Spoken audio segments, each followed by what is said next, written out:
Hey everyone, इस new story लाई हूँ।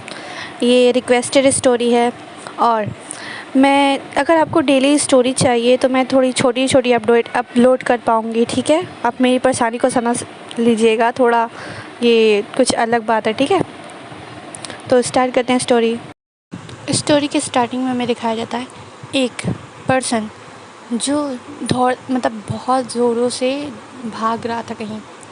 देखते हैं वो जंगलों में से भागते भागते रोड पे आ जाता है। फिर रोड पे जैसे ही वो थोड़ा सा बढ़ने और थोड़ा सा और आगे जाता है, जैसे एक ट्रक आती है और उस पर्सन को ट्रक से धक्का लगता है। वो उड़कर खाई में गिर जाता है क्योंकि उसके रोड के बगल में खाई थी। सीधे वो खाई में चला जाता है। इसके बाद हम सीन शिफ्ट करके देखते हैं। हम एक पैलेस का सीन देखते हैं। उसमें एक पर्सन सोया हुआ था। वो ड्रीम में था, वो ड्रीम देख रहा था। उसको आवाज़ें आ रही थी, नहीं नहीं मेरे बच्चे को छोड़ दो, मेरे बच्चे को छोड़ दो, तुम ऐसा नहीं कर सकते, तुम ऐसा मत करो, प्लीज़ मत करो, प्लीज़ मत करो। तो वो पर्सन बोलता है कि ठीक है, तो मैं तुम्हारे बच्चे को छोड़ दूँगा, तो तुम सही से रहो। बोलती है हाँ हाँ मैं सही से रहेंगी, ठीक है, जो तुम बोलोगे मैं करूँगी, लेकिन तुम मेरे बच्चे को छोड़ दो, उसको नुकसान तुम नहीं पहुँचाओगे, प्लीज़ प्लीज़ प्लीज़।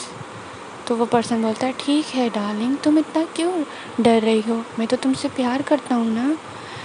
तो जो वुमन थी, वो बच्चे की मदर थी, वो उसकी तरफ एकदम ऐसा लुक देती है, डिस्गस्टिंग वाला लुक देखती है। तो पर्सन बोलता है ऐसे मत देखो मुझे, वरना। तो लेडी बोलती है मैं तुम्हारी सारी बातें मानने के लिए रेडी हूँ, लेकिन तुम मेरे बच्चे को तुम नुकसान नहीं पहुँचा सकते। तुम्हें उसे अच्छे से पालना होगा, उसे अच्छे से पढ़ाना लिखाना होगा। तो वो मैन बोलता है बिल्कुल मैं सब करूँगा, लेकिन तुम्हें मेरी बातें माननी होंगी, तुम्हें अपनी पावर्स को मेरे लिए यूज़ करना होगा।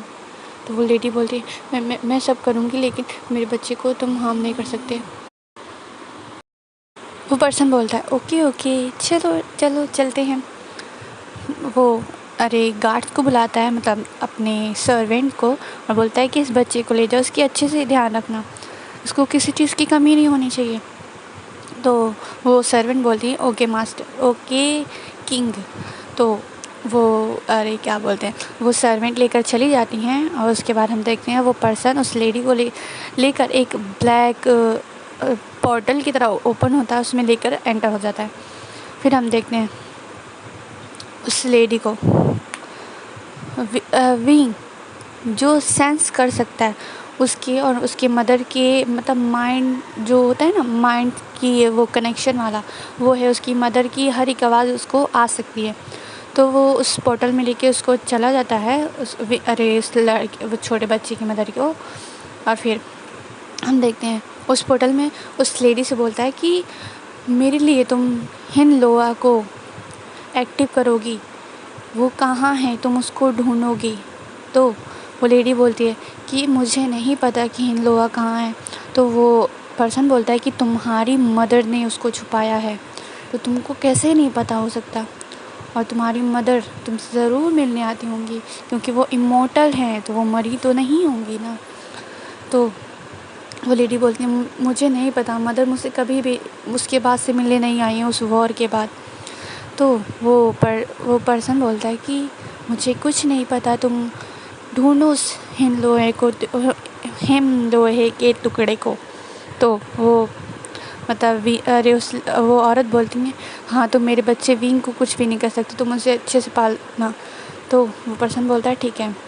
उसके बाद हम देखते हैं सीन शिफ्ट करके कुछ सालों के बाद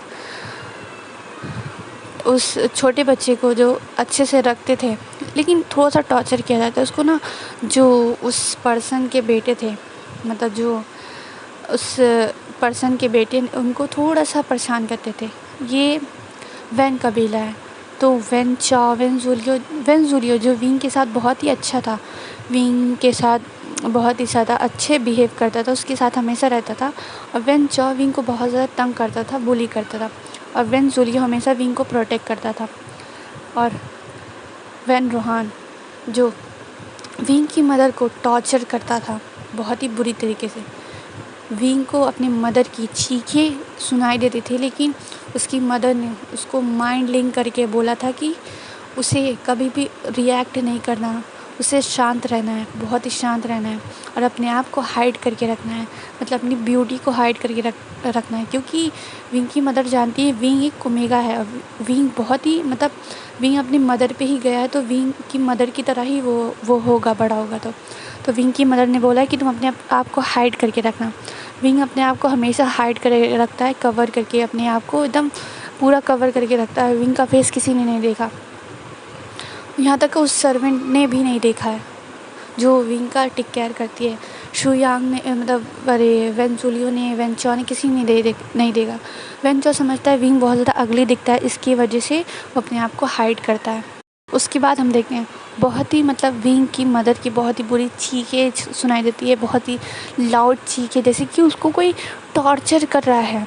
विंग की मदर की विंग जो सो रहा था, उसके जो विंग छोटा बच्चा था वो सो रहा था, उसको अपने मदर की विज़न आते हैं कि उसकी मदर का कोर निकाला जा रहा है, उसकी मदर की कोर को खींचा जा रहा है, उसकी पावर्स को खींचा जा रहा है। और वो वैन रोहान जो विंग की मदर का पावर खींच रहा है बहुत ही बुरी तरीके से। विंग की मदर लास्ट में बोलती हैं विंग से माइंड लिंक करके कि विंग तुम अपने आप को सेफ़ रखना बच्चा, ये वेंचो से तुम सेफ़ रखना, वैन रोहान से तुम सेफ़ रखना, अपने आप को हाइड कर लो, कुछ भी कर लो, लेकिन इन लोग से बच जाओ। ये तुम्हारी कोर ले लेंगे, ये तुम्हें वो करेंगे, टॉर्चर करेंगे, तुम्हें अच्छे से रहना है। और तुम्हारा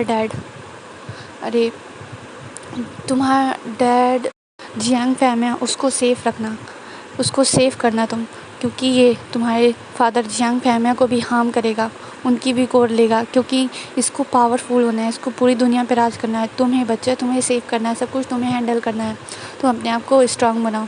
लेकिन विंग जो अपनी मदर की इतनी बुरी कंडीशन देख लेता है उस सपने में, तो इसकी वजह से उसका पूरा हार्ट एंड वो जैसे नहीं एकदम पागल टाइप का हो जाता, उस तरह हो गया था विंग। थोड़ा सा जैसे कि अपने आप को एकदम वीक हो जाता है ना, वीक हो गया था विंग बहुत ज़्यादा, उसकी बॉडी एकदम वीक हो गई, एकदम उसका माइंड एकदम वीक हो गया था।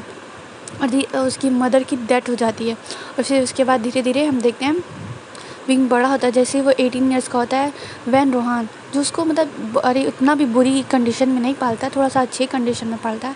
जब विंग 18 ईयर्स का होता है तो उसकी शादी ज़बरदस्ती लैंड सेक्ट में कर देता है, वो भी 5 अल्फ़ा से। विंग ने जब ये देखा तो वो बर्दाश्त नहीं कर पाया और उसने अपने हाथों की नसें काट ली। वो ऑन द स्पॉट डेथ, मतलब ऑन द स्पॉट पता नहीं क्या हुआ।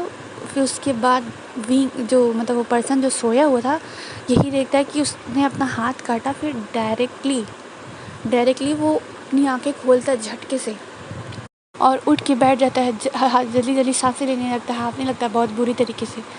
फिर वो इधर उधर देखता है कि वो कहाँ है। वो देखता है वो एक रूम में है, जो रूम बहुत ही बड़ा है, बहुत ही मतलब आलीशान रूम है। और उसने अपने हाथों पे देखा, जो उसके हाथों पे एक कट का निशान है, उस पे से ब्लड निकल रहा है। उसे फील होता है कि इस पर्सन ने अभी अपने हाथ मतलब